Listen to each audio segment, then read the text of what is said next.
NBC Sports Radio, AM 1060 KDUS Tempe, Phoenix, and KSLX HD2 Scottsdale, Phoenix.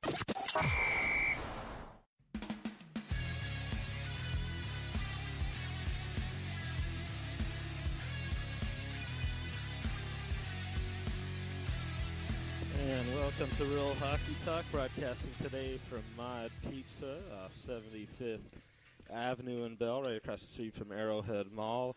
And so happy to be back here again. It's been a little while, but one of my favorite pizza places for sure. And great salads. Absolutely. Dave sticking to his diet there, looking and good. Blackberry lemonade. Yeah, the lemonade's fantastic. Very tasty. They got so many good things there. Absolutely. And a lot to get to, obviously. Abbreviated show today, just 12 to 2. But at 1:30, ASU Sun Devil men's ice hockey head coach Greg Powers will be joining us. Yes, he will. It's going to be a lot of fun talking about the team there, and a lot of good stuff going on with that. And come down here, 7480 West Bell Road, again, across the street basically from Arrowhead Mall. Do some Christmas shopping, grab some pizza, salad, some drinks. And, also the dessert here, the floats, very good stuff. There's so it's a great mix here at MOD Pizza. But hockey-wise, obviously a lot to get to here, and exciting time because, you're past the quarter mark, and surprisingly we're in December already. It's amazing. Unbelievable. It's 23 days till Christmas. It's coming up. Did you guys get my list yet? Yeah, I did. Okay, I already bought some. That's good. I didn't want the email to bounce back. Oh, man, yeah. No, we went shopping for you. It was a 12-hour experience. No, that's good. Yeah. But we didn't find anything. That was the weird part. Yeah. You have to go to Boston to find what you want there. Yeah. We have Charlie coming over to visit you. Well, I know we always start with, what did we learn? Now, we have to change the rules. We always try to tell Dave that, hey, you learned this week something from 1970. Now, I did learn something from 1970 about Peter Puck. Mm-hmm. But, see, I'm not going to talk about Peter Puck. I have all current stuff, and they're short. Oh, good. There's a bunch of little short ones. That was plural you just said, current stuff. It's supposed to be a current thing or a thing, but go ahead. Okay. It's your show. Well, should I start then? It's up to you. All right. Well, sadly, what I learned just today, and I think it happened the other day, is Hockey Hall of Famer Jean Beliveau dies at 83. Yes, he is. And, boy, what a career he had. A great career. 10 cups, 7 in the front office. And, of course, he played with amazing type of icons. Like Ted Harris. Maurice Richard, Doug Harvey. Gumper. Jacques Plante, Serge Savard. Well, here's what I'm confused. Incredible. But this is an old event, though. This happened 3 years ago. Really? Yeah, 3 years ago today. It's the 3-year anniversary. Well, I guess I really learned something today. Yeah. Either that or the date's off on your laptop there. It must be. Yeah, I was wondering. I'm like, wait. Well, I guess I'm celebrating the anniversary. Though. Yeah, there you go. Well, you're learning for the first time on it. So at least it's not going back to the 70s. There's a possibility there could have been another Jean Beliveau in the province of Quebec that passed away. That's funny. Didn't play in the NHL, but yeah. I have to read those dates. 3 years ago today, yes. Really? Passed away, yeah. Maybe that's what I read. But Okay. a true gentleman. I think Ted Harris described him as so he knew him, huh? Prince of a man. He played with him. Oh, okay. Phenomenal. Yeah. Prince of a man. Can you imagine anyone winning 10 cups? No. Who's ever done that?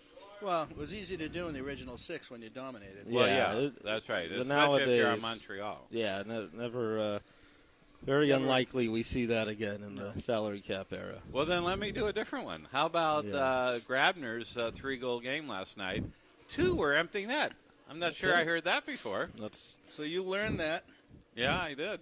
That was recent. That was last night. You're not exciting Greg and I yet. All right, how about this? Kemper hasn't lost in regulation, leading the league in save percentage and goals against. I mean, that is he that good, really, Greg? He's playing well, yeah. I know he. I remember with Darcy Kemper when he was with Minnesota.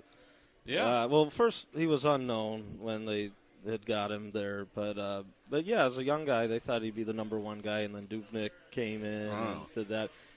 Yeah, but as a backup, he's fine. But definitely, the Kings have, even though Dusty Emu is the minor league goalie coach, they have him and then Bill Ranford, and they seem to do a really good job working with their goaltenders. So, amazing. Yeah, I mean, last night he was spectacular. He's not going to do that all the time, though. But it's So provided far, so good. solid. Yeah, definitely. Pavelski, 300th NHL goal. That's pretty Pavelski, cool. yeah. Corey Crawford injured. That probably isn't good news for Chicago. And your friend Rod Blake, Chris Chelios, and Lettinen, all inducted in the Hall of Fame. Very cool. That's not bad. You got to be happy about Blake. Yeah. He definitely deserves it. Very nice career. And Chelios certainly deserves it. Oh, Are you man. kidding me? That guy, wow. He played about 37 years. Amazing. And I from San Diego, by the way. Is that amazing? And I still get shocked when you look up because I'll forget that, he finished Atlanta Thrashers. Right. Oh, he did? Yeah, before their Winnipeg move. Oh, boy. And he even got in despite trashing some of the hotel rooms at the Olympics. That didn't come right. into play. All right. So that's my, at least I had 4 out of 5 correct. That was a lot. I mean, I think Lucky I had a lot because I missed the Greg, first one. I think we have to redefine what did we learn. I think so, but Yeah, it'll be interesting. This will be like a Twitter hashtag about Bellevue's death. They're not knowing that it's the 3-year anniversary. And that's what I meant, of course. Yeah. Okay. You have any more? Yeah. No, go ahead. Greg, why don't you go? I'll be on. I'll take the third. Why don't I go? Well, you know that I never have mine ready. All right. Or if you need time, I can go. Right. You can borrow the Belleville one. Yeah. I'll go. I learned something interesting the other day when they had the former broadcaster for the North Stars, Al Shavers, on NHL. 90 years old now. He broadcast for like 45 years, and he told them an interesting history of the North Stars. Of course, I've talked about that in the past. And we all know the great Neil Broughton from the 1980 Miracle on Ice team, and a good career on the Stars and on the Devils. Well, follow me through here on the complexity of this. And in 1979, the NHL draft, it was the first NHL draft after the NHL and the World Hockey Association merged. Okay. 79. It was also the first time that they lowered the age from 20 to 18. Oh, wow. That was the draft. That was the Ray Bourque draft, even though he wasn't number one. Rob Ramage was number one. But in that, when the teams merged, in 1977, the North Stars had drafted Dave Semenko. Okay. Really? Dave Semenko didn't sign with the North Stars. Instead, he signed with the World Hockey Association. He played with Gretzky and in the Oilers. Well, when they brought the league back together, the North Stars owned his rights. So they had a choice to make. You're either going to play for the North Stars or Edmonton. Let's make a deal. Really? Monty Hall, let's make a deal. Edmonton made a deal. Okay? So technically, Semenko's rights were traded to the Oilers so he could stay. They also got a third-round draft pick from the North Stars. But in return, the North Stars got the second and third-round pick of the Oilers. Okay. Wow. That second-round pick was Neil That's Broughton. it? Oh, Neil Broughton. Oh, is that right? Okay. Right. Oh.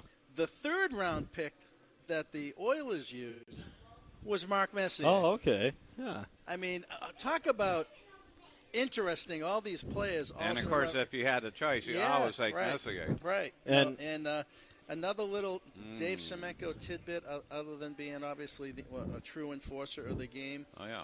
He was the last player to score a goal in the World Hockey Association. Really? Yes. Now, what round was he drafted? What position did he get drafted? He was a forward. I didn't go. I go back that right in '77, but I'm trying to think how many rounds they had right there. He had to have been a top 4 round draft. Really? Yeah. Impressive, actually. For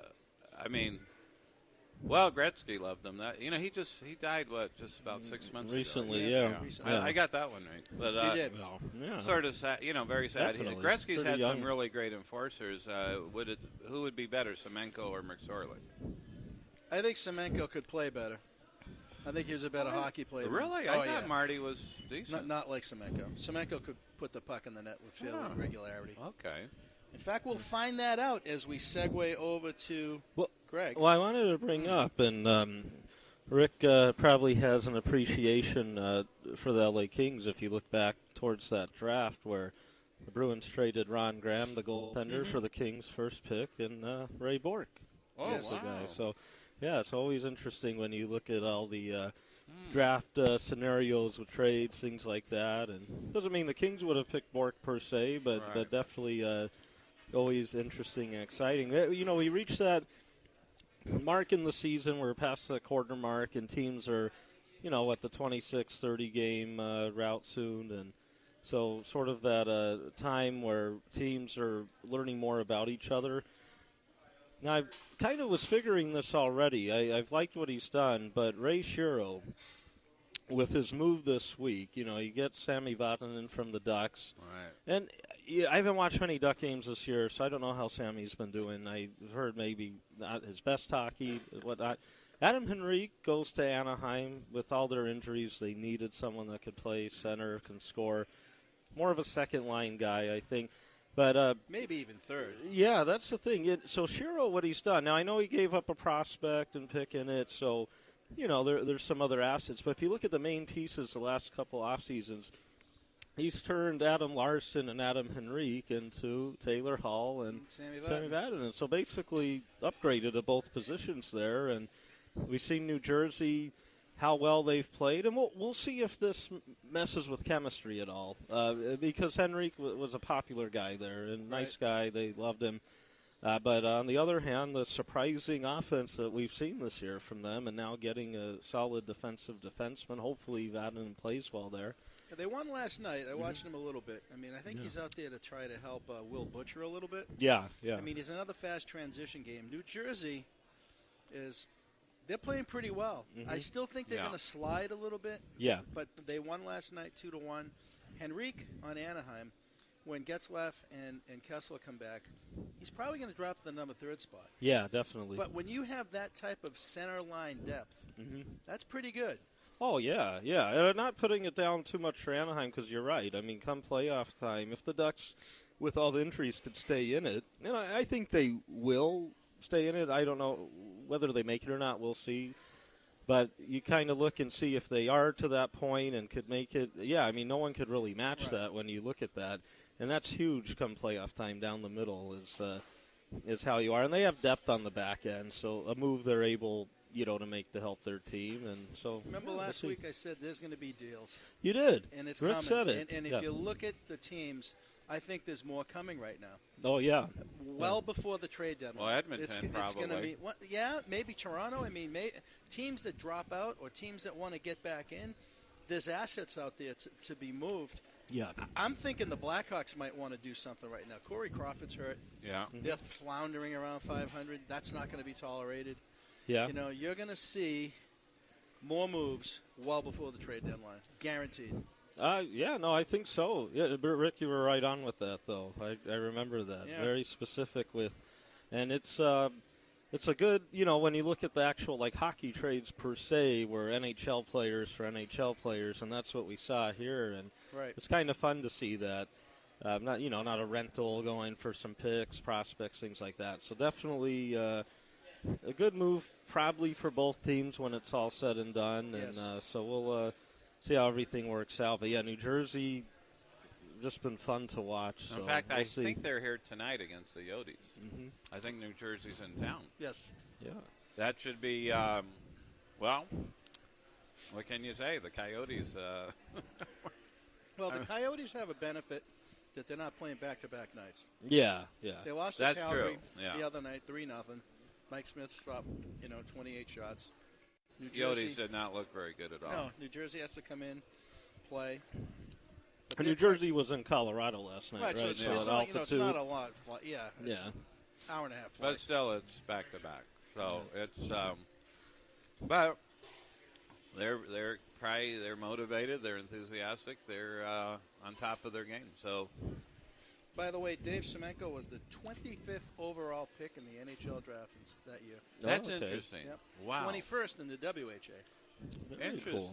So you must have they saw something in them Yeah. for sure. Wow. But there's probably only two teams that are thinking that they will be selling sellers, for sure. Yeah. Buffalo and Arizona. But what's Buffalo got to give, though? I mean, if I think I wake up every morning and I thank God I'm not a Buffalo Sabres fan. Really? and I know we're going to have the biggest Buffalo Sabres fan here in the Valley on later on today, but I don't see what they have. It's depressing. They have no goaltending. They have no oomph. They have no pizzazz. Jack Eichel is like, I think he wakes up every morning and he says, "What am I doing here?" Why you signed Probably. that extension, Yeah, right? Yeah. It's like, it's depressing. Yeah, but they make up for it because it's such a great place to live in the winter. Well, the thing is, because, Evander Kane, they'll move, but, how much trade value does he have right now? Depends on the off-ice stuff. And even though this is not a rental situation, a guy like Sam, Reinhart, I'm sure they'll move or consider moving him because he hasn't really developed yet into who they obviously were hoping because, he was second overall pick a couple years ago, I believe, and so I'm sure they might look that route, maybe to move him for maybe another young asset, maybe another guy that might need a change of scenery. But, in terms of rentals, Kane, they could luck out if a lot of contenders really feel, hey, we think his off-ice stuff will be fine and he could help us this year. They could at least get, some young assets, draft pick. But, it's tough. I definitely shocked because I thought with Phil Housley back there behind the bench, and maybe it's a system, haven't caught on yet, who knows. But, the struggle, I'm just shocked by this amount of struggle. Two great players, two not yet so good coaches, Housley and Tocchet. Mm-hmm. If I look back and I'm looking at the history of the Buffalo Sabres draft picks, and you really can't count the 70s because, they were a much better team there with, Gilbert Perreault, Rick Martin, The French Connection. Jim Schoenfeld, guys like that. But then my head's just shaking at looking at some of these guys, even they took in the 70s. Danny Gear made it, but there is a long history of guys that just never made it. In 1974, will any of you people remember any of these draft picks? They had Lee Fogel and Danny Gear, but then they had like a Paul McIntosh, Dave Given. Taro Sugimoto from Japan. They're a disaster. And in recent years, Reinhardt, I think was he the second overall pick? I think it was second. Yeah. He hasn't panned out. Mm-hmm. And they haven't drafted defensemen. I think they go into that best available.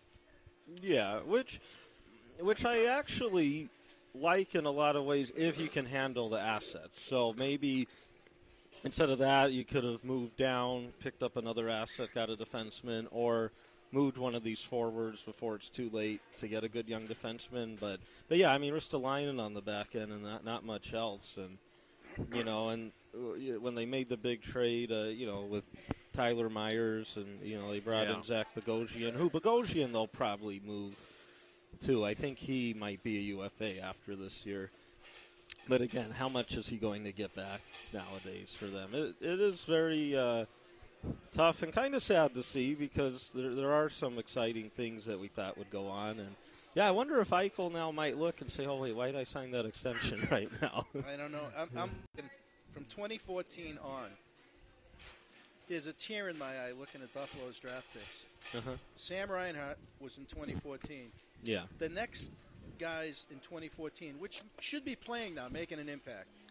Brendan Lemieux, Eric Cornell, Vaclav Karabasic, Jonas Johansson, Bryson Martin, Maxwell William. Who are they? Yeah. Okay. In 2015, their first pick, Jack Eichel.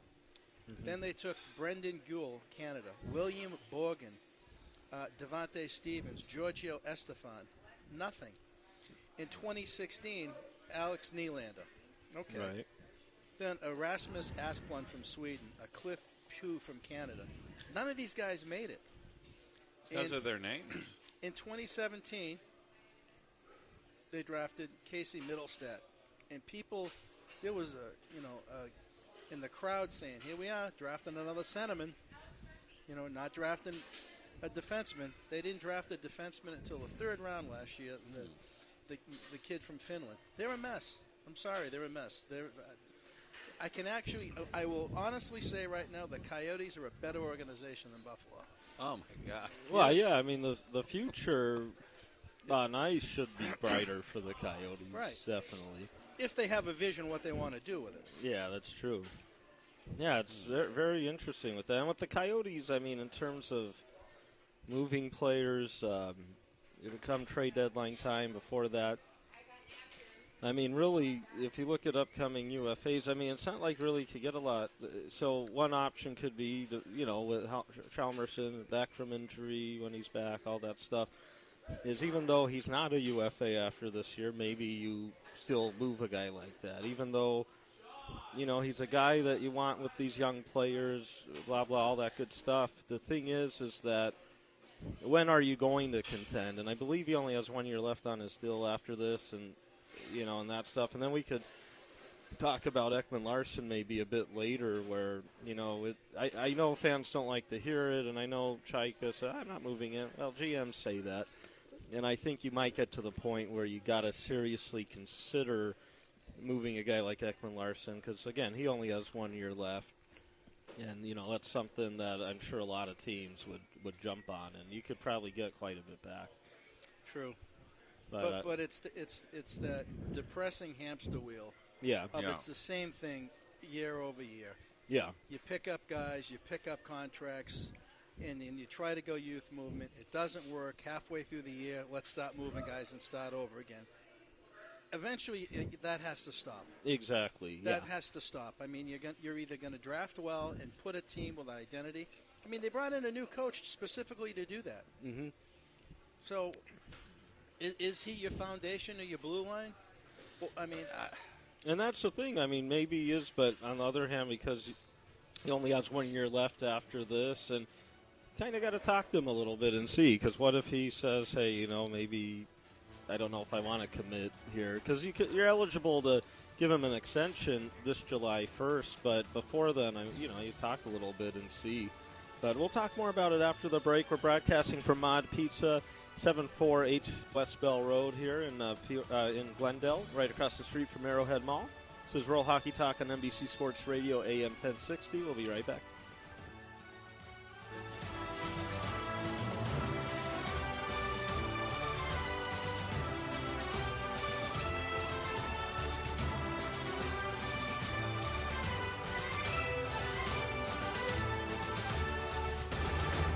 No Huddle kicks off your NFL Sunday with a bang.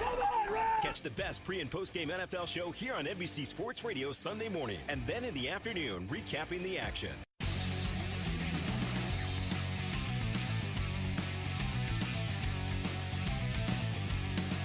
And welcome back to Real Hockey Talk, broadcasting today from MOD Pizza, 7480 West Bell Road. Be here till 2 o'clock, so come join us, do some Christmas shopping, and we hope to see you here. Even if you can't make it by 2, still come. Great stuff, great pizza, salad, dessert, a lot of great stuff going on, and also a toy drive, so be sure to come and bring a toy to this location. Also the location, if you're closer to there in Goodyear, that location's 1380 North Litchfield Road.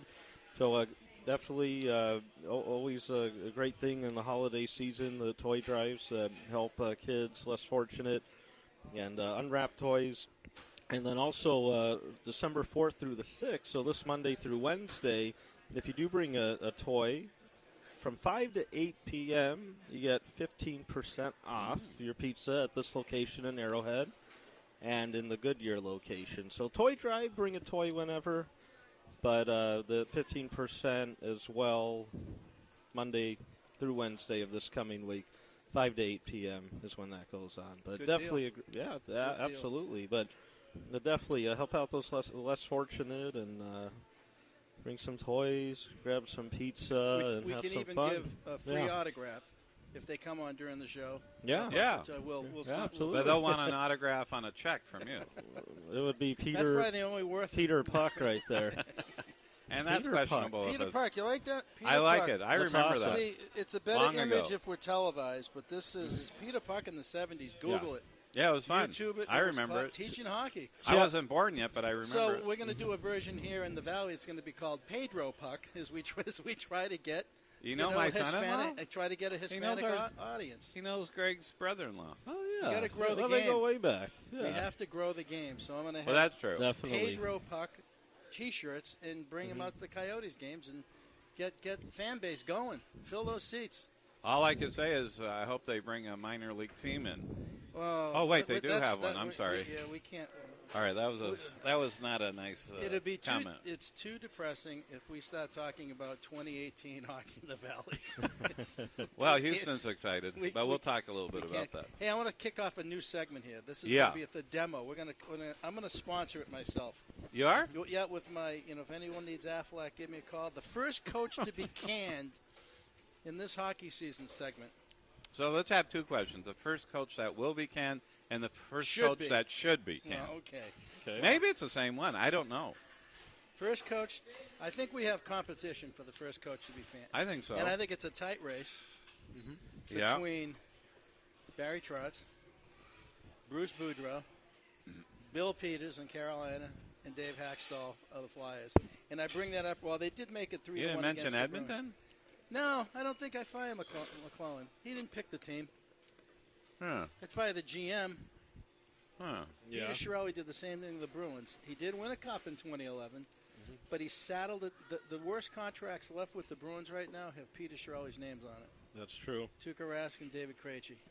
That said, I Well. still think McClellan's on his way You think out. McClellan? I huh? do too, Yeah, I think actually. so. 'Cause- The expectations are so incredibly different. I mean, I agree that Chiarelli should be gone first, but I get the sense ownership won't do that, and then Chiarelli's going to have to do something. He's trying to make moves. He's talked about. Everyone's always looking to get better, but I think that's what eventually will end up happening. And McClellan's a really good coach, I think, but Yeah.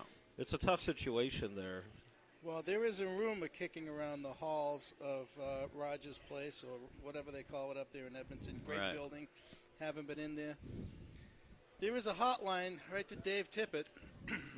He is a known commodity, Yeah, oh yeah. but that goes exactly against the grain right. of what the Oilers want to be. You know, I could. I don't know. I don't even know if he wants to coach. But if you look at some of the teams that have stalled, okay, I mentioned Dave Hackstall on the Flyers. Right. They're in the cellar. They're 8-10-7. Uh-huh. This team was projected to be better than that. Mm-hmm. Okay, Carolina. I'm a Carolina guy. Yeah. They're one game over 500. They're 10-9-5. Okay, and they made a lot of moves. Right. Scott Darling, bringing in teams like that. Players like that. If you look at the Oilers, they're. What's their record right now? They're 6 points ahead of the Coyotes at 4 games under 500. Not good. 10-14. I think San Jose with DeBoer, he saved himself being 14-8-2. Let's look at the Wild, 12-10-3, and the Capitals 14-11-1.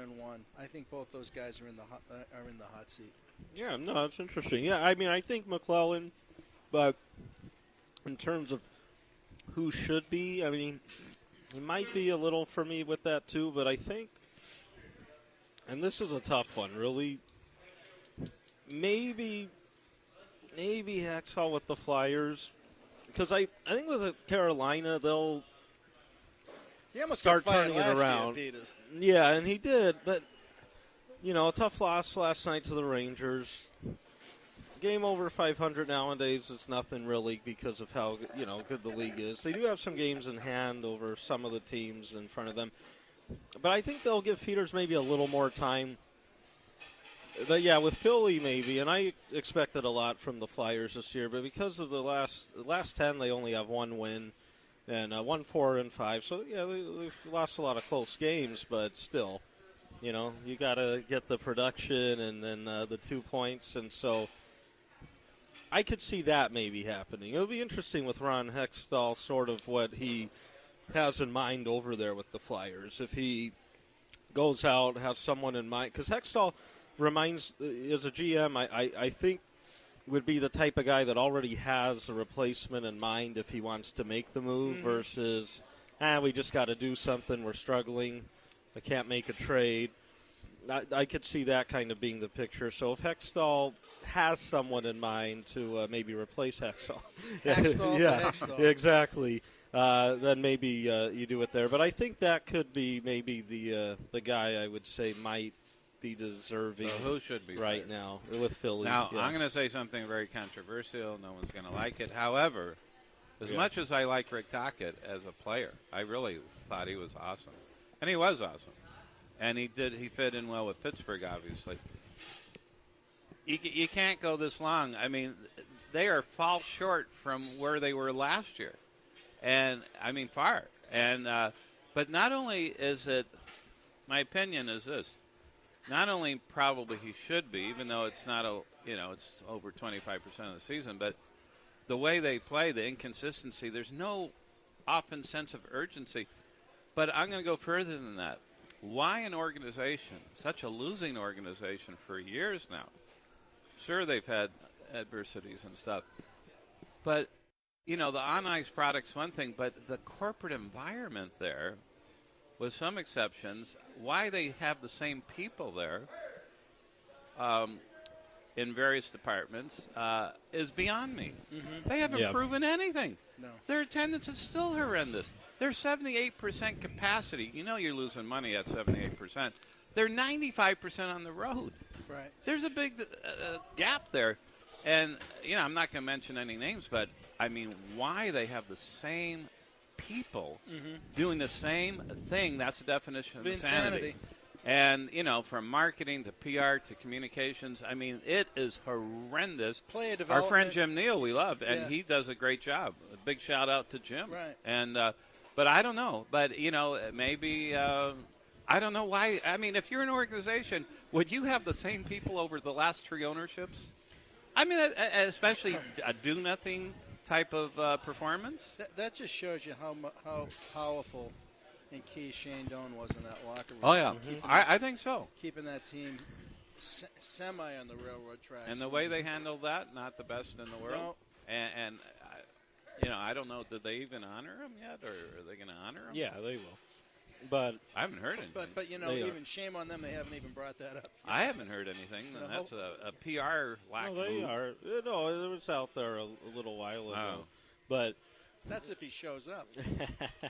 No, it's Well, hey, you got a manager of the year there tonight. Torey Lavello will be dropping the. And a potential coach of the year, John Hines from the Devils. Yeah, definitely. And we've got Doug Waite of the Islanders in the mix. We've got John Stevens of LA in the mix for coach of the year. You got to put Coach Gallant on Vegas. You have to put him in the mix. No doubt. I mean, I still think there's going to be an awakening with Vegas as the season. You saw it yesterday. They gave up 5 goals in the third period against Winnipeg. Winnipeg's a solid team. It's almost like Winnipeg was just going through the motions, and then they said, hey, look, it's a third period. We're down. Let's get this over with. And they just blew them out of the building. Okay, and, Marc-Andre Fleury's been out since October 13th.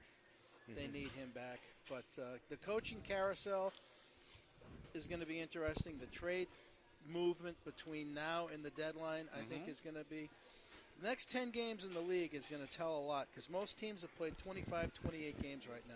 When you get to that 35, 40, all right, you're halfway through. Yeah. What kind of team am I? Well, there's a pattern right now, I think. There is, because you're a quarter of the way through. Couple exceptions. I think Edmonton's still going to make a run. And everyone, the consensus is they're going to make a run at it. I mean, and they're capable of it. I mean, Colorado, remember how the start of the year? Well, now they're back. They're in the bottom. Down the a bit, yeah. They're in a brutal division. Oh, it is. And Nashville, remember the start of the year? They're struggling. Yeah. They may be the best team in the West right now. Oh, yeah, they've been hot. Them and the Blues and the Jets. I mean, look at that Central Division between Jets, Blues, and Predators. Yeah. Right now the Stars and the Blackhawks bubble making the playoffs. Yeah. I mean, it's an incredible division. The Metropolitan, no changes, still tough. No one expected New Jersey to be doing as well as they did, or the Islanders. hats off to you, Dave. You picked the Islanders. I'll give you credit to that. I mean, I put my name on Carolina, and they have disappointed me. I really thought this was going to be the year of the Hurricane. I still think they'll pick it up, though. I do like that team. I mean, that's a tough loss to the Rangers last night. I mean, you know, a couple empty netters, as Dave mentioned. Well, they rolled the dice on Scott Darling. Yeah.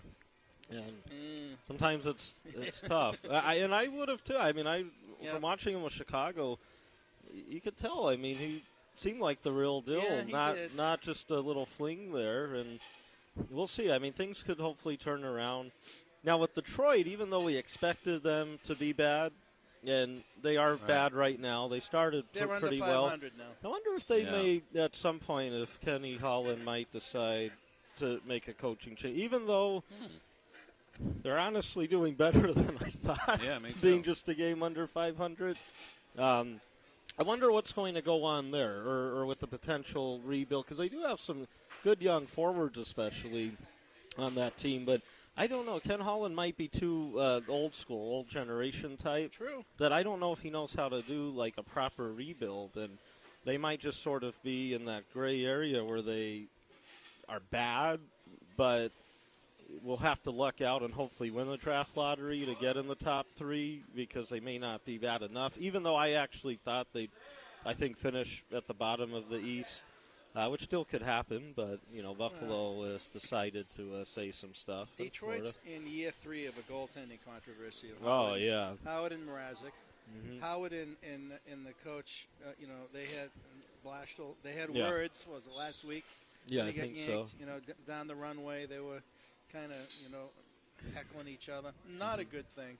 No, not at all. And it's tough to see. And that building, too, it looks like a great building, the Little Caesars Arena. If you watch their games, in the lower half, there's so many empty seats. Now, Jim Fox, during the Kings-Red Wing broadcast earlier this week, Jim Fox is the Kings color commentator, he had mentioned it's because there's so many cool things to do in the arena that the fans are out there during intermission walking around, getting a sense of everything, so they're not back to their seats in time. Part of that may be true, but it might have been his way, sort of classy way to say, hey, he might know deep down not as many people are really there, but he doesn't want to say anything. But I was shocked to see how many empty seats there are. I can't name an original 6 or an older franchise that had a building that had a legacy. Yeah. The old Boston Garden. The Forum in Montreal. So when the Forum went to the Bell Center, when the Bruins went to, TD Bank Garden, all the fans complained, this isn't the same, the sound isn't the different. They put more amenities and things in. It's going to change, the flavor of the game. It comes down to the product on the ice. Yeah, that's true. Okay, you put that 1991 Red Wings team on the ice and you put them in the new building. I mean, people are sitting in their seats. Well, I think I got your answer. I think Jimmy Fox is correct, because I'm just looking at the attendance right now. 100% capacity Detroit Red Wings.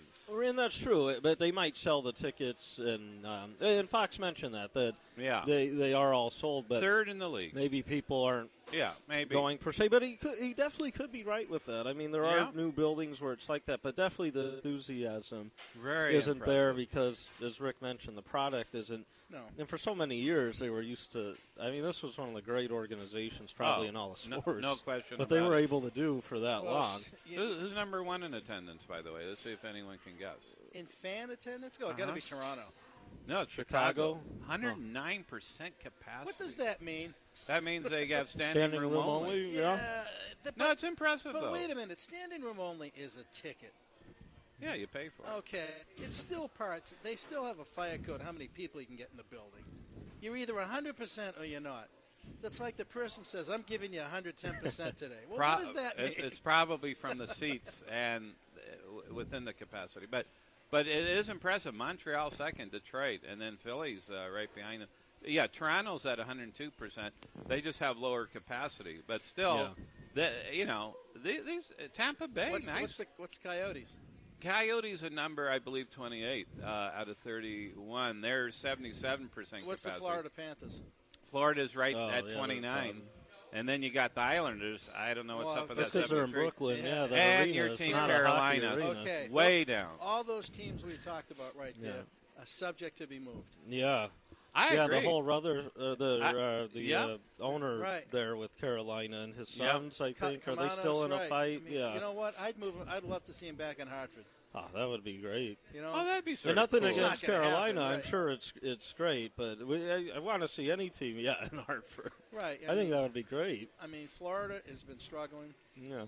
Yeah. But the NHL, they want that Raleigh-Durham area. You want a team there. You want to be successful. There's a lot of minor league hockey in the southeastern part of the United States, Right. East Coast teams, whatever. But I like a month or so ago, I talked to this guy who's from Tampa Bay, who had mentioned that because I had brought up, with the Lightning, how do they do down there? And he himself said, well, I'm not a big hockey fan. Doing well, However, the whole town is all about the Lightning. He said, Yeah. even when they struggled last year, not the Buccaneers, not whoever else there is. And then he mentioned with the Florida Panthers how they're closer, with Miami, and there's just so much Dade stuff County, going right, on. Yeah, he just said that's why the Marlins do terrible too. I mean, really, is that it's just for a pro sports team, it's tough. But Tampa's I at was 100%. surprised. Yeah, they're big time big ticket over there. But speaking of moving, Greg sort of tipped me off on this. I did a little more research. The possibility for the Coyotes of Houston. Now, Les Alexander, who just sold the Rockets, never wanted an NHL team, and he owned the building, so he prevented that. But, of course, the Arrows that we talked about, a couple of weeks ago, they were big. They're in Iowa now. Sad, but they're gone. and the new owner of the Rockets wants a team. And the new owner wants a team. Now, what's interesting is that Steve Patterson, the CEO of the news one of the Coyotes, he was athletic director at University of Texas. But more importantly, him and his dad are former general manager of the Rockets. And what are you saying? Are you reading between the lines? I am reading between the lines. And, I think they got the building. There's a Texas connection. You haven't heard anything out here. There's no way it's going to be taxpayer funded again. Can't. The lease is over this season. Read between the lines. Read my lips, as that famous president said. What do you think? Well, they could still, Extend the lease? Well, yeah, they could do that, the year-to-year thing. But I do think Houston will get a team at some point, whether it is relocation How or big expansion. Aren't they the fourth largest city? Oh, yeah. The media market is huge. Yeah. there. See, I think Seattle will get expansion at some point. They don't have a building now. No. Right, but I think they will. Houston, I think, could be more likely for a relo, which could be the Coyotes. And we hate saying that. We obviously don't want it to happen. And just because things are quiet doesn't mean, because sometimes, again, it's better like that because there could be good stuff, maybe, but I don't sense that. Houston has a building ready. Ready. Yeah. Quebec has a building ready. And it's a hockey city. They love their Arrows, AHL. Right. Portland has a building ready. There was some talk about Yotes going All to right, Portland. so Portland has a building ready. Oh. I think other than Quebec, I don't think you can put a team in Hamilton. I just don't think it's too close to Buffalo and Toronto. I think that would be too much saturation. Yeah. Can't put a team in the Maritimes. Although the Canadian Football League may be expanding into the Maritimes, you're not going to put a team in Halifax. That's minor league hockey. Yeah. It all comes down to making money. And the league wants to make money, but they want TV revenue. The TV and Houston would have that media market that the league wants. And the TV. They have it here with that, so now it if makes they sense. were to move, that's why. I don't know. It seems like could. There's interesting situation there with the connection to Houston and Texas. But I haven't heard anything. I can't find anything on it. No, I mean, it's And why is it bizarre. so quiet here? You think there's a deal in I think there is. You think there's a handshake, a relocation? yeah. Because if they, you know what, you got to start the ball in motion now to do something like that. Really so much earlier logistics, than now. right? Yeah. There's so much, and to keep that under wraps. If it came out right now, there'd be nobody in that building. Yeah, just probably the three hardcore fans. No, I'll say that. No, the Phoenix though is a good hockey town. The youth hockey has been great for a number of years. True. Coyotes do have a good fan base of great. There are a lot of great fans I know. But the marketing has been awful. Horrible. And part of it, was the bankruptcy stuff, all that made it difficult to really spend money. But there are great things that they've done with the community. And, again, hockey in general in Phoenix and the suburbs, other areas here in Arizona, is actually really good. And youth hockey has been good here since the Coyotes basically moved here. Even before the Austin Matthews time, in the late 90s, you had, good teams that, played at local arenas like Oceanside out here that were going up and beating teams up in Canada or on the East Coast. And so youth hockey, there's so many great hockey fans out here, but it's definitely, it's like the worst of the worst has happened with the whole scenario, which has made it tough. Right. Also for folks that have moved from other cities, rather than adopting the Coyotes as either their second team or switching over, it's been tough. And they, we'll stay with our first team, but haven't had that incentive maybe to adopt them quite yet because just a lot of that. But I wouldn't say it's not a good hockey town or anything because I do think it is. And if it was the right situation, I think it'd be great. But it's they drew better attendance downtown, they no doubt. did. Of course, they did have Keith Kachuk and Jeremy Roenick. They had some pretty good stars. Well, but again, it's everything: location. The market, just ownership, how everything's done. Management. Let's say it started fresh today. There was never a team here, and then they just came now, and it was good, solid, stable ownership, and they put an arena in a great area. I think they'd actually do very well.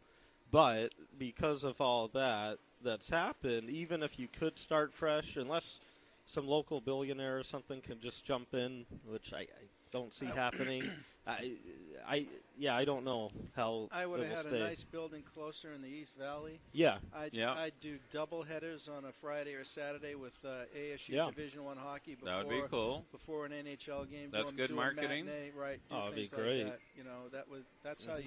That's how you grow hockey. Yeah. Rather than protecting your own turf within the organization. That's not a good thing. No. That's not a good thing. But it seems that's what's happened. Unfortunately, and they do have some good people, and they have some people that haven't performed, in my opinion, very well. No, it's just depressing because you want to be successful. Yeah. Well, there's no doubt. Yeah. And so that's we'll see. Yeah, we're coming up at the break here, right? We're going to have Conrad will join us. Conrad with MOD Pizza, talk about he's a big hockey they fan. have going you know that? You're a Big Buffalo fan Sabre too. fan, so yeah. I'll refrain from any. I think he likes the Coyotes too. So he likes So it's tough he for likes him. the 30 and the 31st. There is a tournament being announced. Buffalo is playing Arizona in a best of three. Coyotes. It's kind of called the Battle of the Basement. It's going to be terrific. That's not. I shouldn't say that. The Battle of the Basement. But Okay. we got a lot to talk about. If There's we a lot. have time to, we got Coach Powers coming up.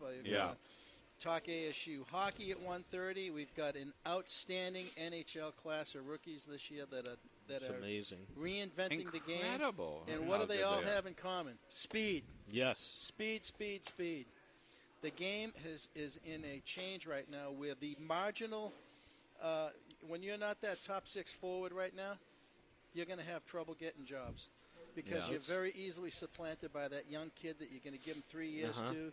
You only have to pay him $800,000 a year versus more, and that's how teams that can manage their cap are going to be successful. And Kempe, your guy from the Kings, Rick was talking about 9 goals, 7 assists. Very impressive. I mean, and that's the speed thing. He's probably not the fastest on that team. Maybe he's the pretty fastest good, in the but league. he's the highest plus minus of rookies, plus 13. Yeah, I could. That's impressive. If you guys would allow me, and yes, we will. This is just on my one card. Yeah. The Boston Bruins rookies that are making an impact. They've had so many this year. And I haven't even begun to let you know what's in the system yet.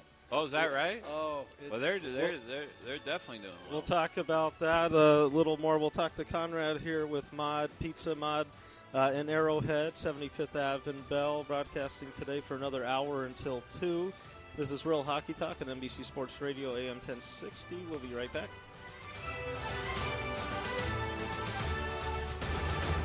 NBC Sports Radio, AM 1060 KDUS Tempe, Phoenix, and KSLX HD2 Scottsdale, Phoenix.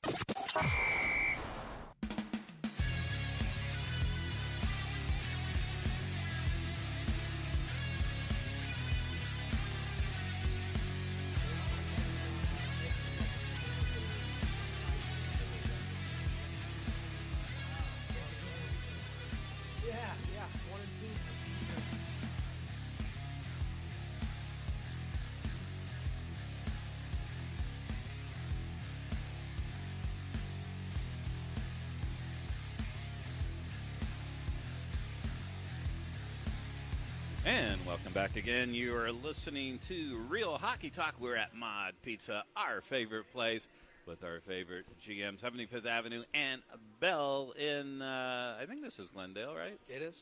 Yeah, the other side of the street, I think, is Peoria or something like that. It's really craziness. It's like the Four Corners. You could have straddle cities like you can straddle states.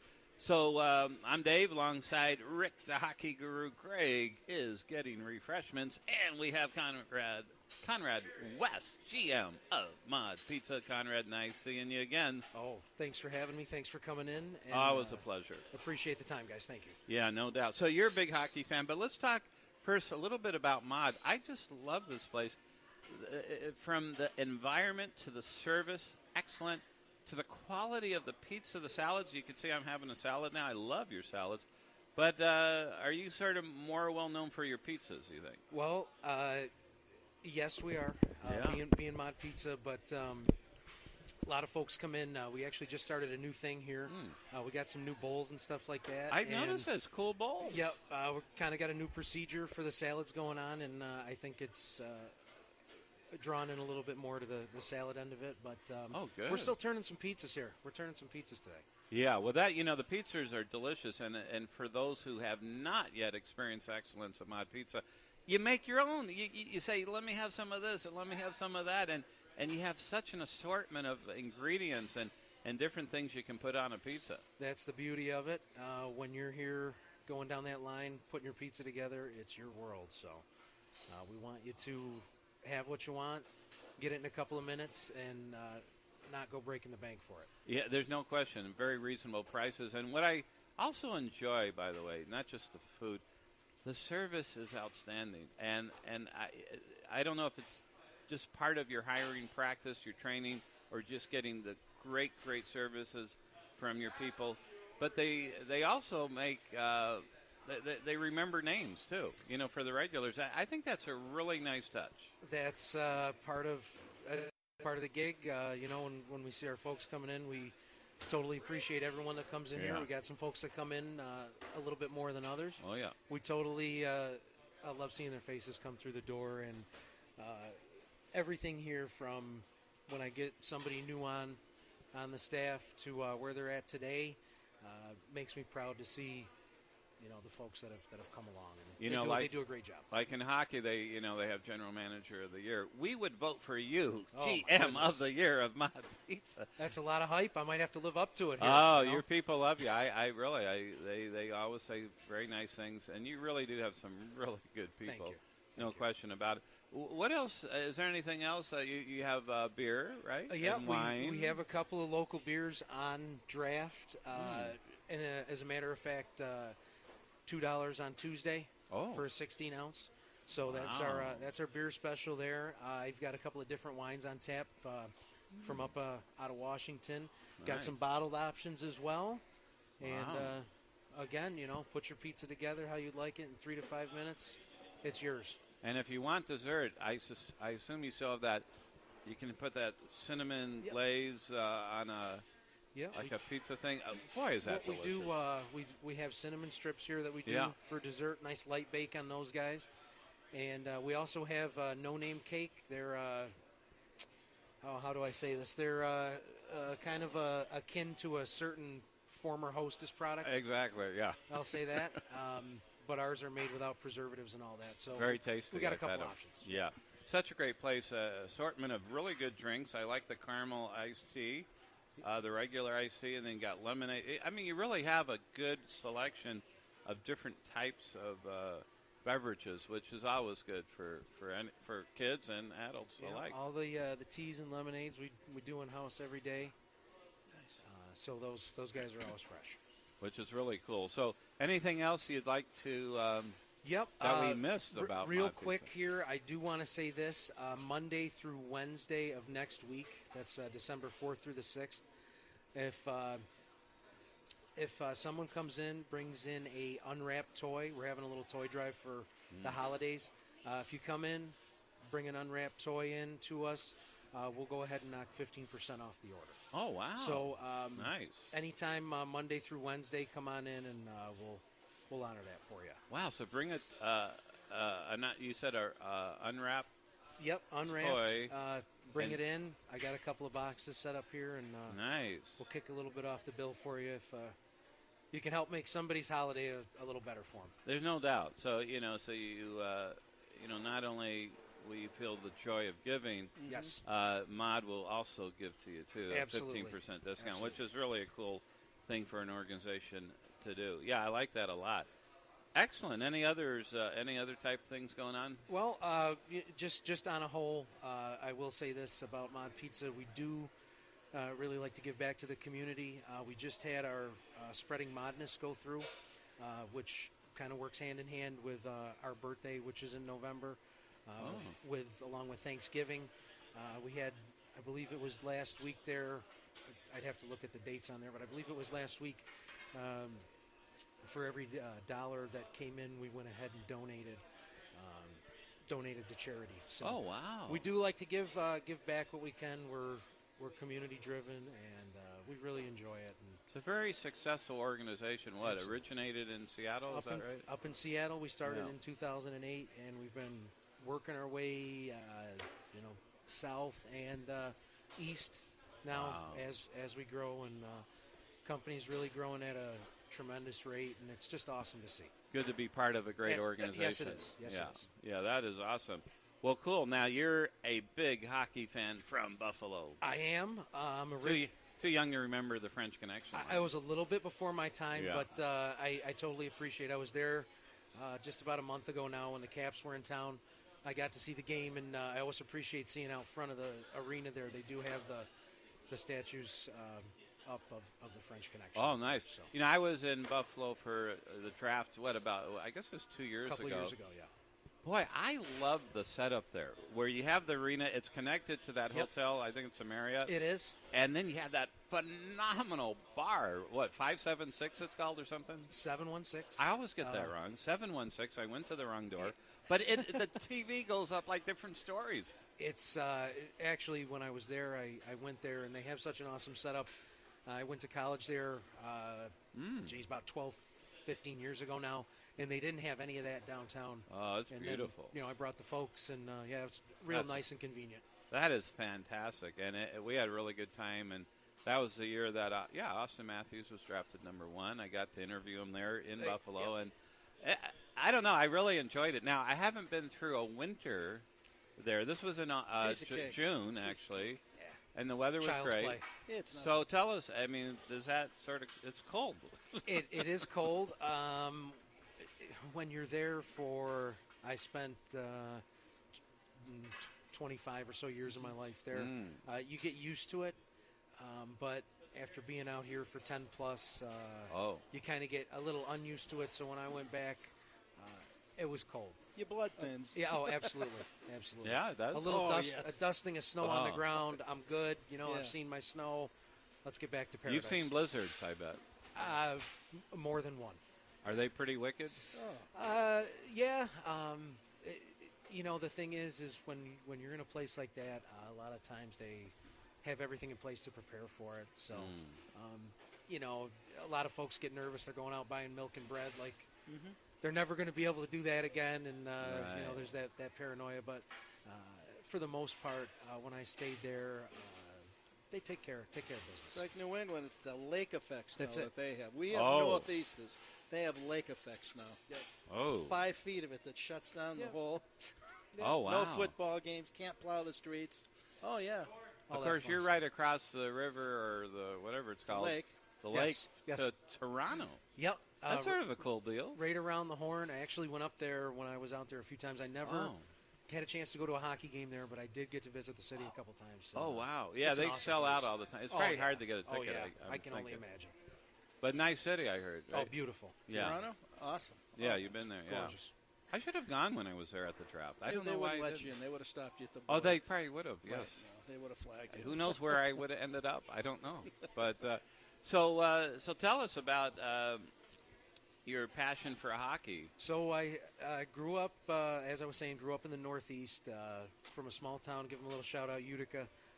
They have actually, that's where the Canucks farm team is right now. Oh. They got the Utica Comets there.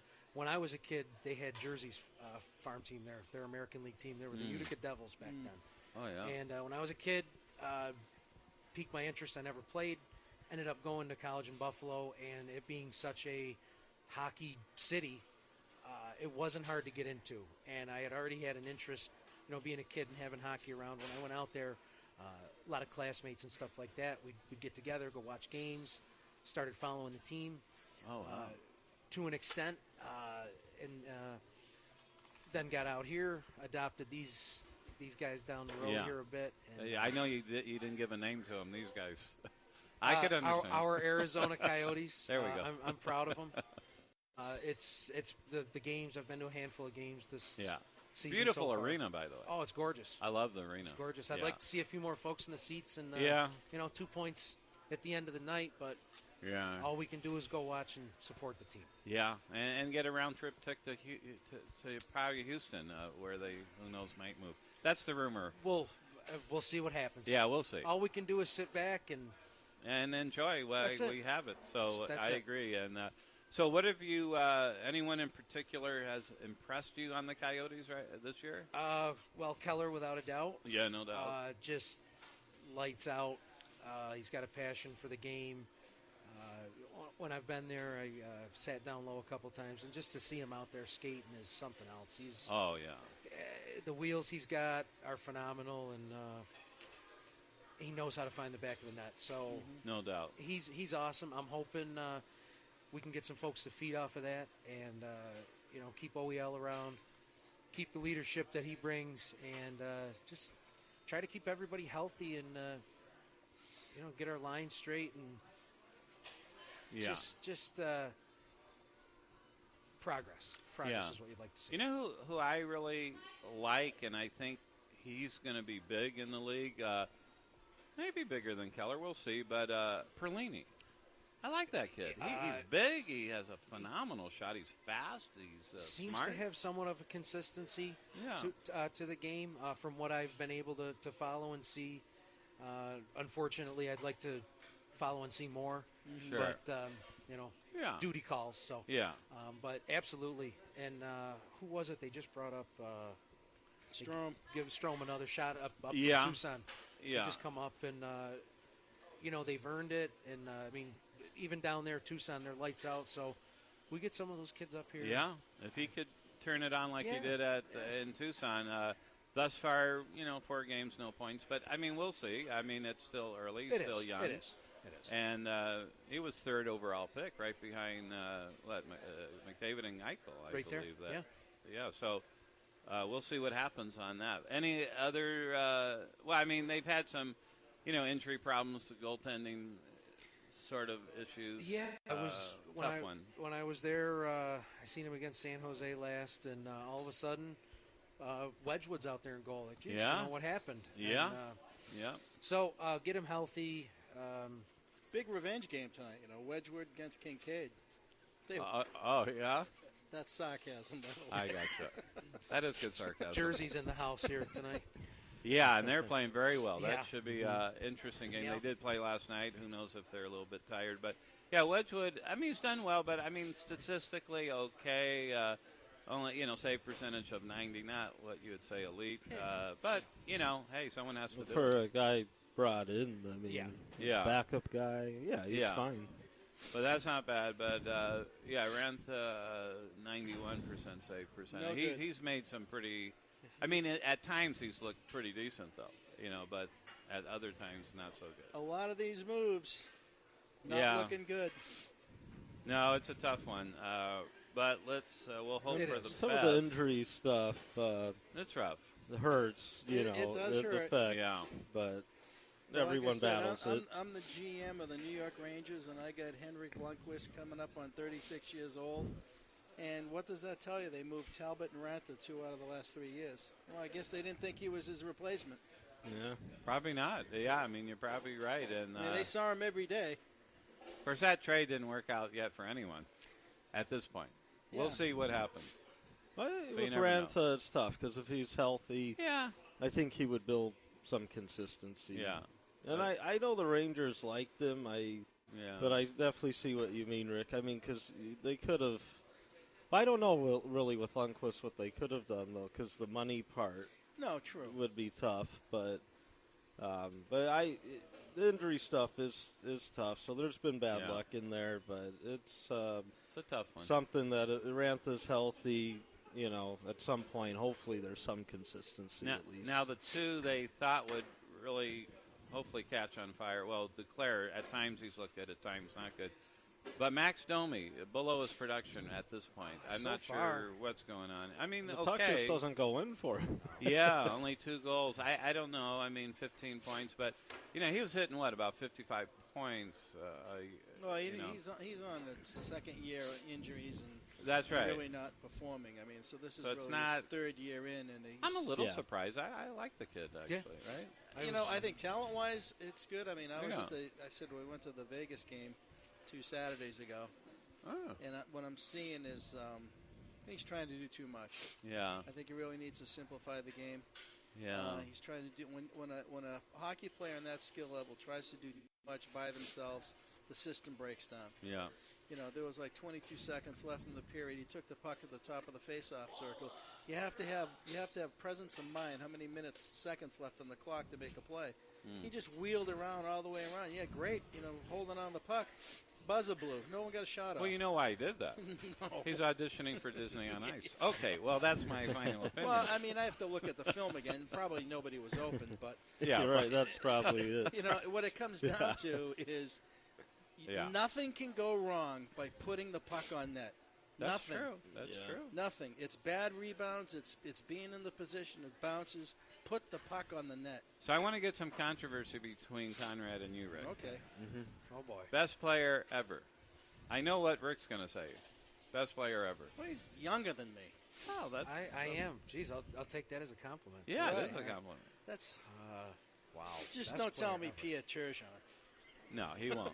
I think he's or leaning. Alexander McGill. I think he's leaning Oh. towards Gretzky. Of my era and growing up, Yeah, You never saw the guy I like play.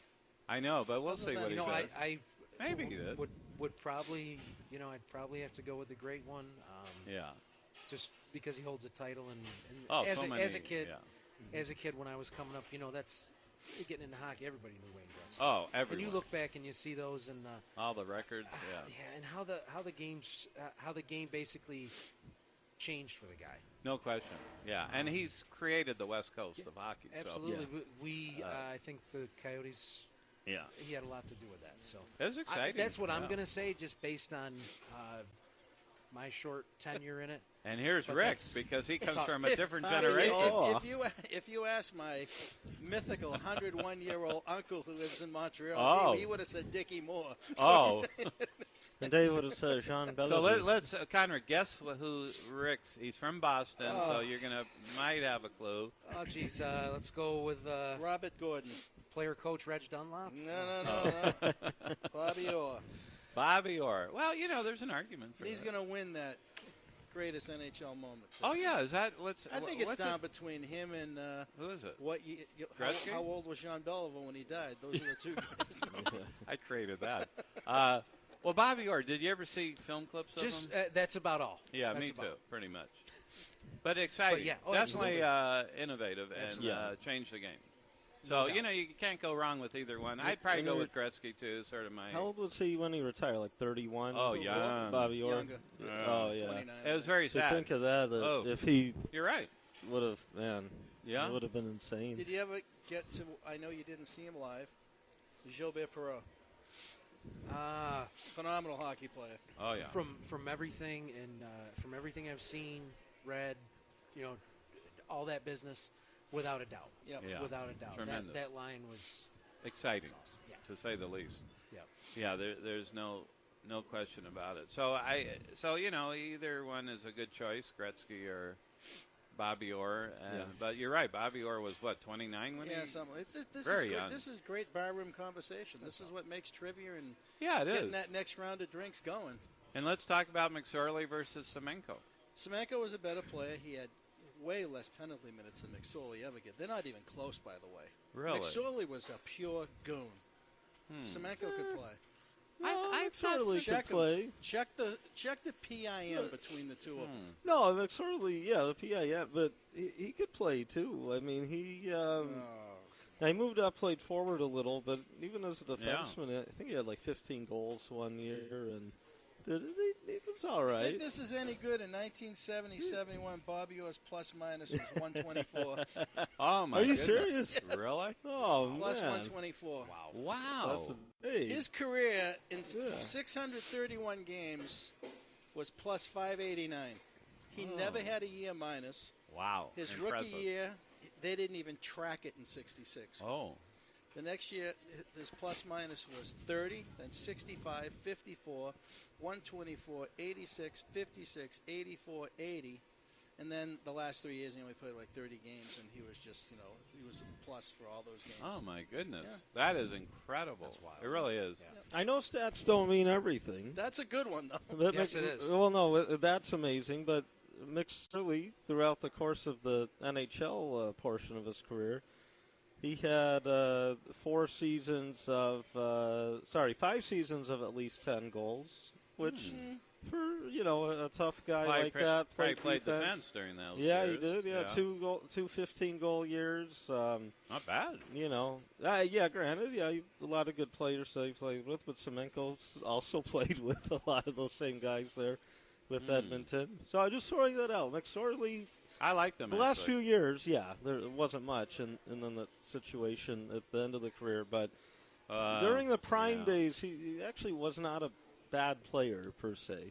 Well, Pittsburgh got him out for, $10 million in the day. That was pretty good money. And and then they ended up getting Sandstrom out of it when L.A. traded back for McSorley. Yeah, they came back. And you get a good, 30-goal-scoring winger. Do you remember what was it called? Not the Honda Center, but where the preseason game. The Pond. Do you remember that? And he fought Ewing and the Grim Reaper, Stu Grimson, McSorley. Oh, fought both of them. Yeah, when he was on Pittsburgh. Yeah. Yeah, we went to see the game back in the day. Now you're helping Rick's argument. Come on now. Well, no, but I was so excited to see Marty back. I was a big fan, and he did a number on both of them. And they were two pretty tough players, Ewing and Stu Grimson. Mm-hmm. Yeah, they were pretty tough. They were fun. Yeah, a fun time. Yeah. To put in perspective how fantastic Bobby Orr was. He played You're with still peddling Bobby, aren't you? No, I'm peddling the Bruins. He played with Phil Esposito. As you all know, scored 700-plus goals in his career. Yeah. Before he went to the Rangers. His numbers on the Bruins were his first year after coming over from the Blackhawks, and one of the worst trades in history for the Blackhawks. He scored 35, 49, 43, 76, 66, 55, 68, 61. Wow. And then they did the Rangers trade. And those are Esposito's. He won the Ross. He won that's amazing. MVP. That's good now, stuff. I gave you Bobby Orr's plus minus. Yeah. He played a lot with Phil Esposito. Esposito's plus minuses for those years were just like 19, 28, 56, 71. That's how much higher Orr was because he played with everybody. And he made everybody better. That is amazing. It is amazing. Yeah, I would agree. Yeah. I mean, you can't go wrong with Gretzky or as top. The top. Now, Lemieux, if he didn't get injured, he'd be... Still had a great career. Yeah, phenomenal. And his son is going to play at ASU next year. Is that exciting? Yeah. I don't know. Coach Powers will be coming up here. And he's in the 1:30. But, Conrad, thank you so much. Any parting words for your fans out there? Because you do have a fan club. Oh, my goodness. Well, just can't thank you guys enough for, first of all, just coming in here, giving me the time. I appreciate it. Absolutely. Thank you. It's really fun for me to do a little use my broadcasting degree a little bit. Absolutely. As I play Pizza Man and all that business. So it's fun. I just really thank you. Thank you. Well, you're more than welcome. We always love coming in here, and of course I'm here quite a bit anyway, getting my salad or pizza, and I get it. just love it here. It's such a warm family feeling here. We appreciate you. We appreciate MOD Pizza. Absolutely. Thank you so much. 75th Avenue and Bell. Thanks. All right. Hey, thanks a lot, Conrad. Really Thanks, appreciate Conrad. it. All right, guys. Thank Coach you very Powers much. after the break. Yeah, so we're coming up on the break. Coach absolutely. Powell and Sun Devil Division Hockey. One. It's always Yes. exciting. ASU The Division best. One. The best. College hockey. Absolutely. Looking forward to that. And we're broadcasting from MOD Pizza here off 75th Avenue and Bell, 7480 West Bell Road here in Glendale. This is Real Hockey Talk on NBC Sports Radio, AM 1060. We'll be right back.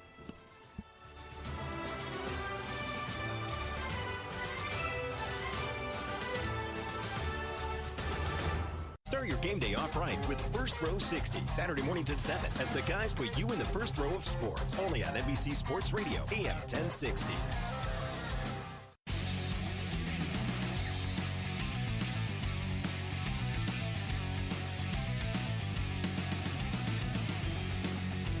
Hey, welcome back to the show. Joining us now is Coach Greg Powers, the head coach of ASU Sun Devil Hockey. How you doing, Coach?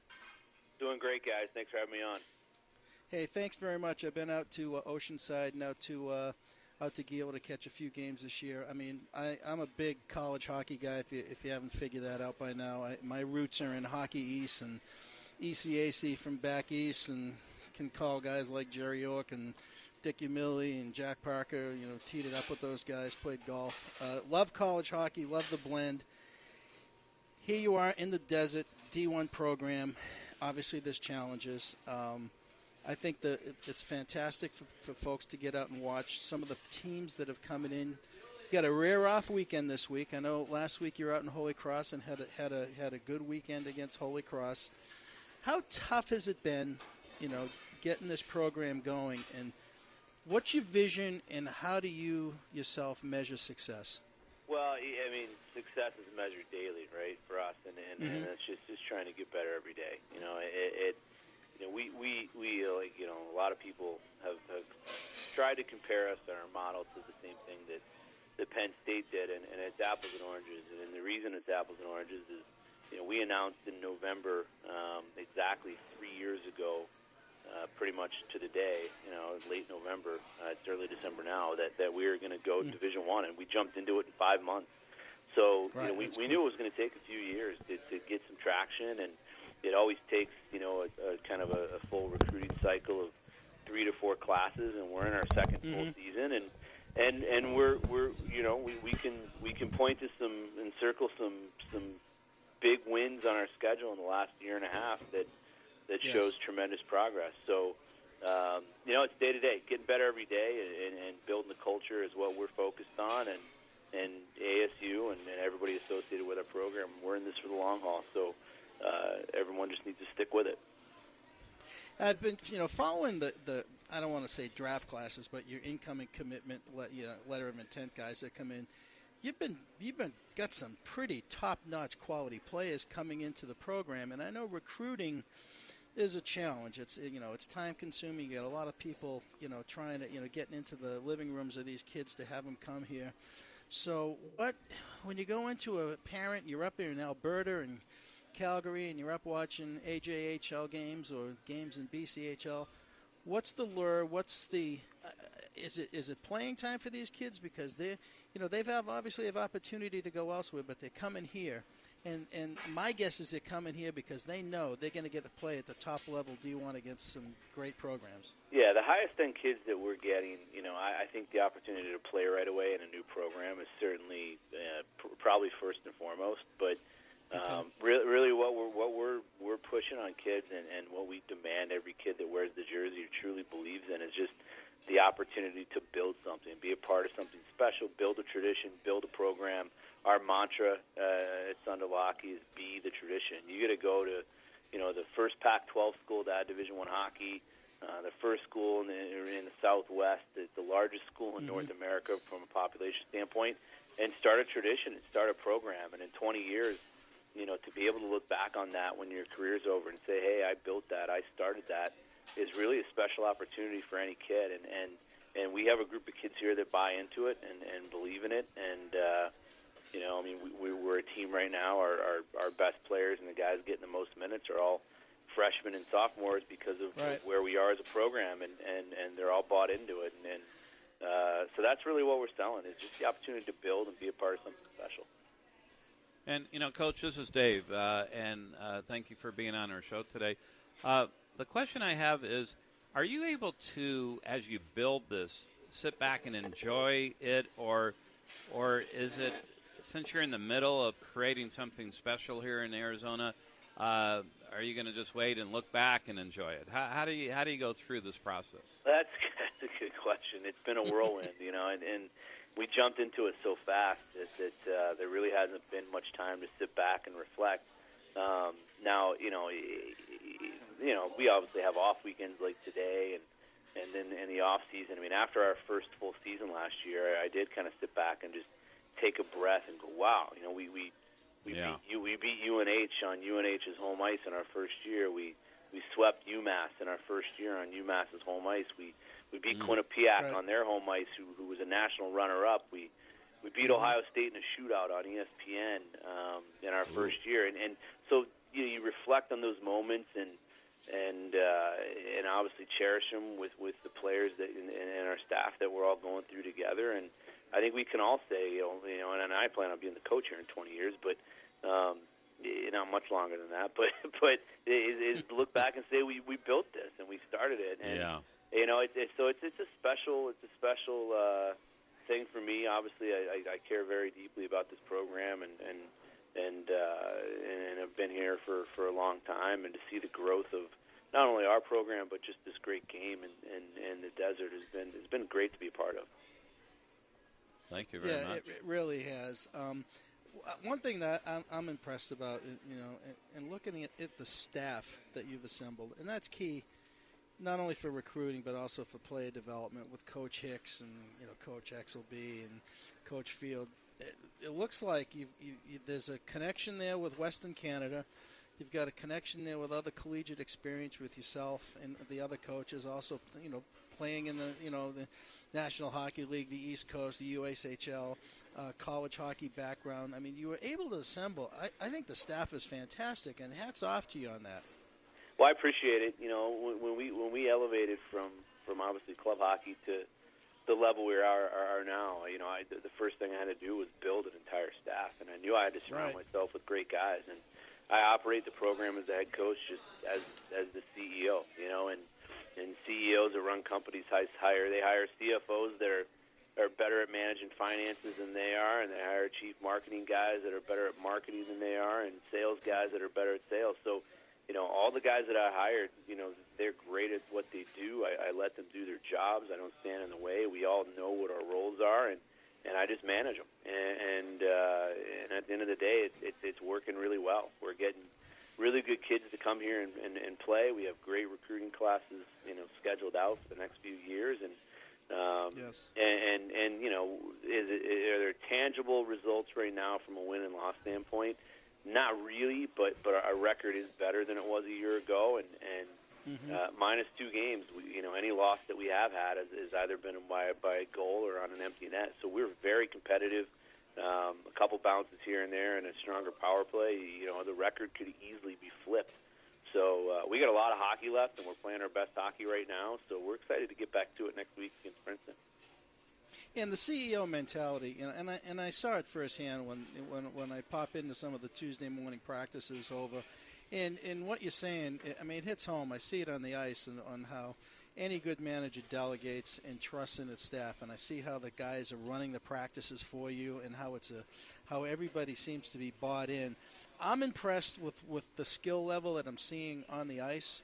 Like I said, I'm a big college hockey guy and following that trend to the 32% playing now in the National Hockey League, and I see how these kids develop, and I see how they're moving with the puck, and especially when they're without the puck and anticipating the next move. some of the kids that have been brought in here, I mean, I'm impressed. You know, I'm trying to dig into a little bit about this next class coming in, but you've got speed there, you've got development, and what's the Latvian connection? Is it specifically you've been able to get some of those good kids out of Latvia to come here to American schools?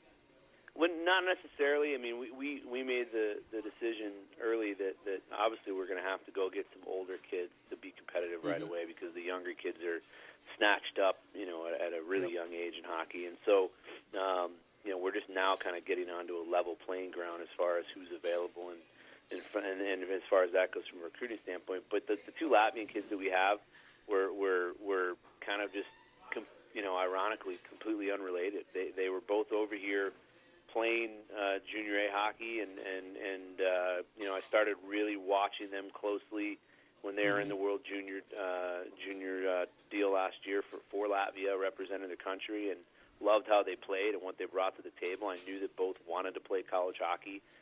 Both had a lot of schools on them, and there were two kids that decided to come here, obviously for the opportunity. They knew that they could come here and get ice right away, and they both have been tremendous. You know, the Bunces kid is going to come around. He's got a tremendous upside and skill set, and he's just adjusting to college hockey. And then Vito Jansen's on the back end probably has, you know, he's got as much pro upside as anybody on our roster with his size and he does, and as good of a, you know, pair of feet that he has. So they're both coming on, and we knew we were going to cast a wide net, and that meant a lot of international kids early on to build this thing and try and be competitive as soon as possible, and that's what we've done. We have a Swedish kid on our roster who's our second leading scorer from the back end, and Jacob Streidsberg, and a ton of Canadians. So yeah, he moves the puck really well.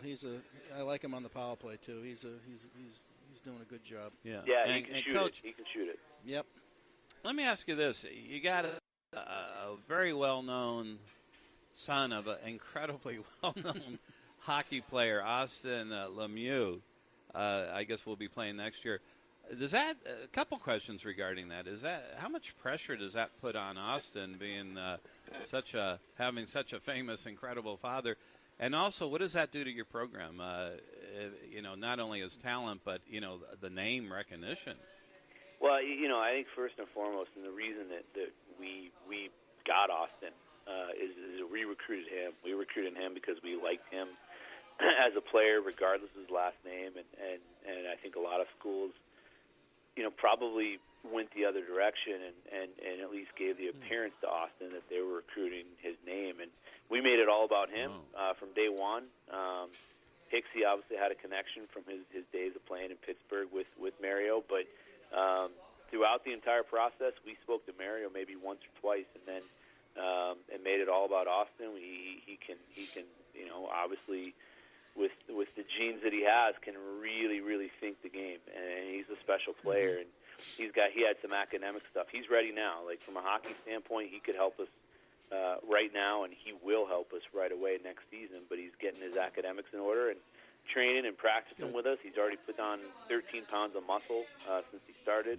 And that was kind of his knock, is that he was a skinny kid and needed to put on muscle, and he has. X has done a great job with him off the ice, and so he's going to be a breath of fresh air. But he's one of our best players in practice every day, and we can't wait to get him going. You know, they came out on their visit, and it was during the first round of the playoffs last year, and Mario was with them, and we went and watched the Penguins and Blue Jackets, and I think it says a lot about our program that if it's good enough for Mario Lemieux's son, then we got a lot of good things going for us.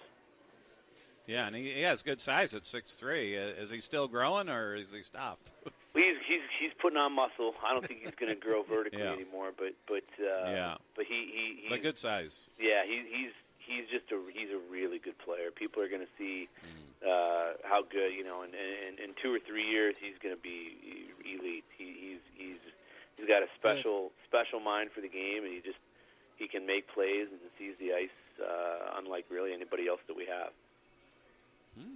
Is he draft eligible next year? No, he's not draft eligible.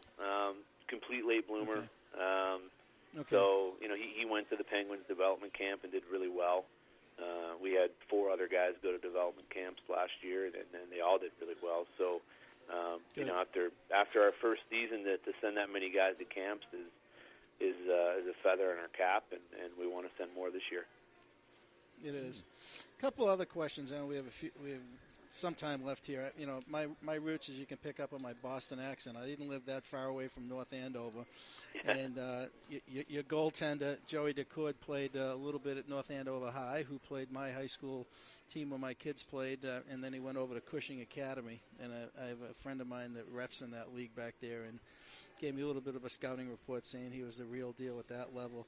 He's playing a lot of minutes. You see him, really being your guy right now for the next couple of years. I think he's just a sophomore, correct? Yeah, he is. He's just a sophomore, and he's playing tremendous. He had a freshman season last year, as most freshman goalies do, and he came out this year and probably the first 5 games didn't play to his potential on a 60-minute basis, and then really since that 5th game, man, he's been lights out. He's been lights out. He's getting us a chance to win every night, and I don't see that changing. I think with Joey, it's never been about ability or talent. It's been about just maturing as a player and building that confidence that he needs to know he can win a game against anybody that we play, and he knows that now, and he's playing that way, and he's the guy, and we're in good shape in that position.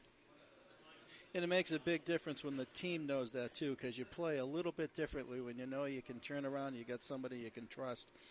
It makes a big difference. Huge difference. Yeah, huge difference. You're right. Now, being in the Southwest, you're down here in Phoenix. You're obviously you're your own entity. How hard has it been? Like every other league has their own group of officials, ECAC, WCHA, whatever they call them now. They have their own officiating. How do you draw? Do you just go out locally? Do you draw from those other conferences and bring officials in, or are they local? How's that? Our guys here are local. They call American League games. They're all really good. They actually. Yep. No offense to what we see on the road, but they're actually better than what we get on the road because they're actually they call pro hockey and so they're good. They're really good, and we actually get compliments all the time from opposing teams to how good the officials are when they come here because they don't really know what to expect. But until we decide what conference we're going to go to, we have that flexibility to hire our own officials, and we fly in the secretary of officials and the guys from the committee, the NCAA rules committee, to go over points of emphasis with our officials as a group before the season starts and answer any questions that they have. So they're well versed in any differences between what they're calling maybe down in Tucson in the American League games or San Diego or wherever they are in our games. Right, but from what I saw though, they're still calling it closely with the interference, the clutching, and the hook, and they seem to be calling that. They are. I think, I think that's probably we're just negligible to officiating because it's so different in every conference, and so we've just made the decision. Look, boys, we're going to play the way we play, and we're going to really buy into having a good penalty kill, and we're not going to be undisciplined, but we're going to play hard, and right now that's our kill is tremendous. I mean I think we're ranked 18th in the country, and it's almost 85%, which is really good. So that's the thing about college hockey is you get a lot, and we see it more than anybody because we're in a different league really every week. The officiating is definitely different from league to league. Right. And I saw the difference just between Hockey East and ECAC. It was different. You could tell because when you came into the springtime and you're having the regionals and a different crew would come in and you have 2 Hockey East teams playing, you could tell the difference. It was negligible, but it still was different. You just the way they called the game. Next weekend you got Princeton coming in. Traditional ECAC team. That plays. I think they're playing Harvard this weekend, which Harvard's a great squad. I'll be out there at Oceanside either Friday or Saturday to check them out, and I suggest all our callers or our listeners get out there, get tickets, and get there because it's a great take. those ECAC teams, there's rivalries in college hockey. I mean, I know you can't replicate the Beanpot.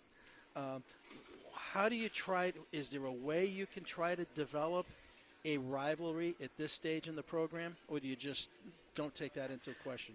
No, we it's a good question, and we are. We're doing it. It's going to take time. You can't just invent a rivalry, right? They got to take shape, and we're working really hard to continue relationships with programs out west like Air Force, Colorado College, and Denver, and Omaha, the Alaskas. And they're all schools that we have home and homes scheduled with for years to come, and those will just take shape naturally. And then obviously we will join a conference. We've been very patient about that process, and that's on the docket for us. We'll go to a league, but we're in no rush to do it. We have an unbelievable schedule. We have an unbelievable schedule at Independent. We're not scheduled. We're not hurting to get home games. Next year we have more home games than road games. And we have some big-time programs coming in to play us, and I think that's great. Yeah, great to grow the game here locally. Right. It's been, I tell folks, I go, guys, BU's coming into town, UMass Lowell. These guys are putting teams in the pro. You got to go. You got to go watch this because the hockey is fantastic.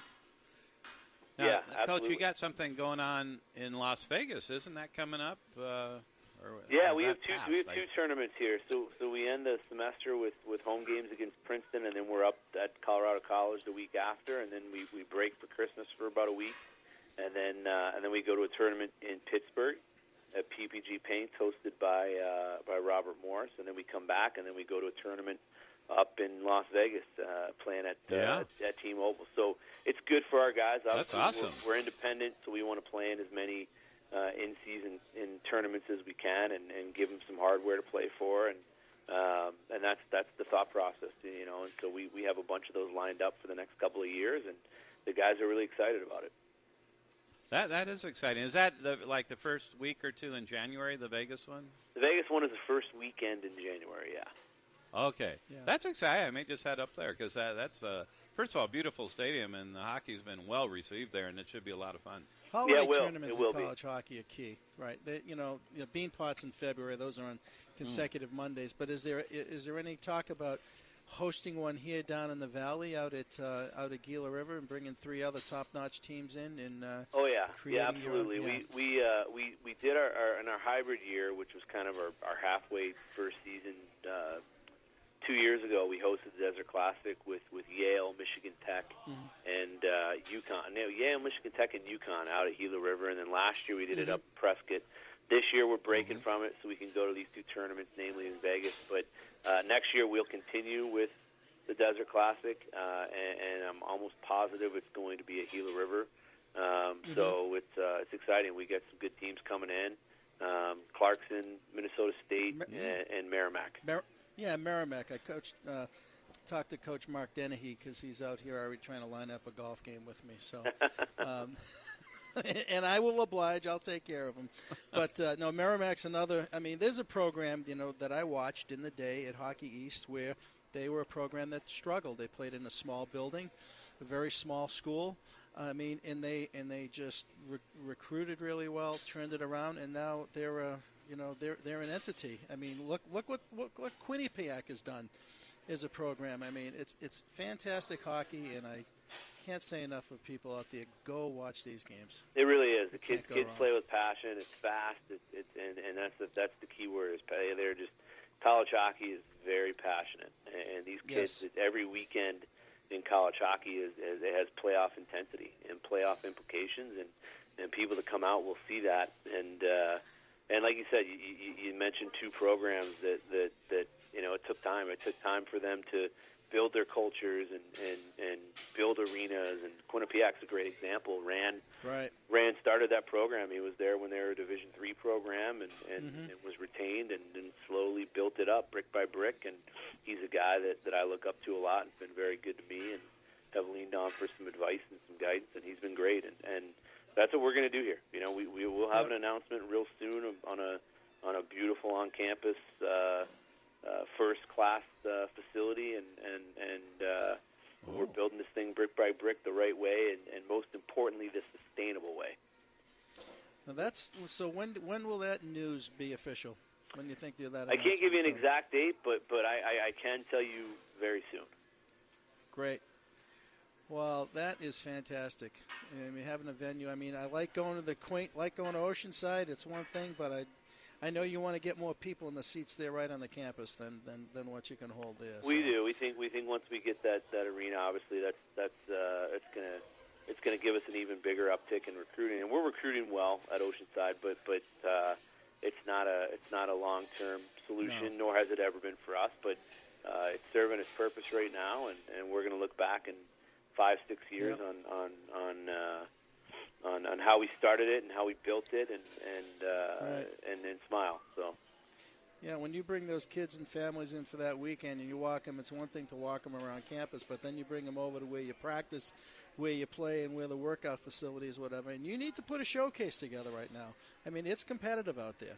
Yep. You know, it is competitive. I mean, you know the rinks we're talking about, what BU has done, and BC, and you have all the legacy and the history, and you're building that and building it from day one. And we wish you all the best, and we're going to be there right along the way to support you.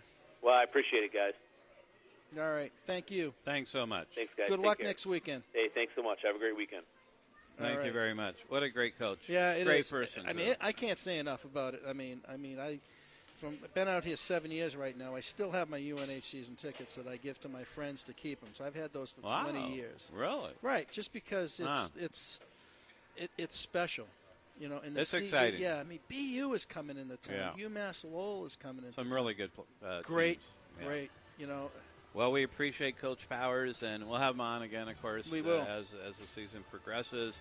Very exciting. This is Real Hockey Talk, MOD Pizza, 75th Avenue and Bell. Come on down, and we'll be on again next week. I think it's clear sailing. Not much preemption going on as college football winds up. I think we have to dig into that rookie class next week. Yeah, that would be good because it's quite a class. It is quite a class. And they're very classic. And this is Real Hockey Talk. Everyone have a great weekend. We'll see you next time. Bye-bye.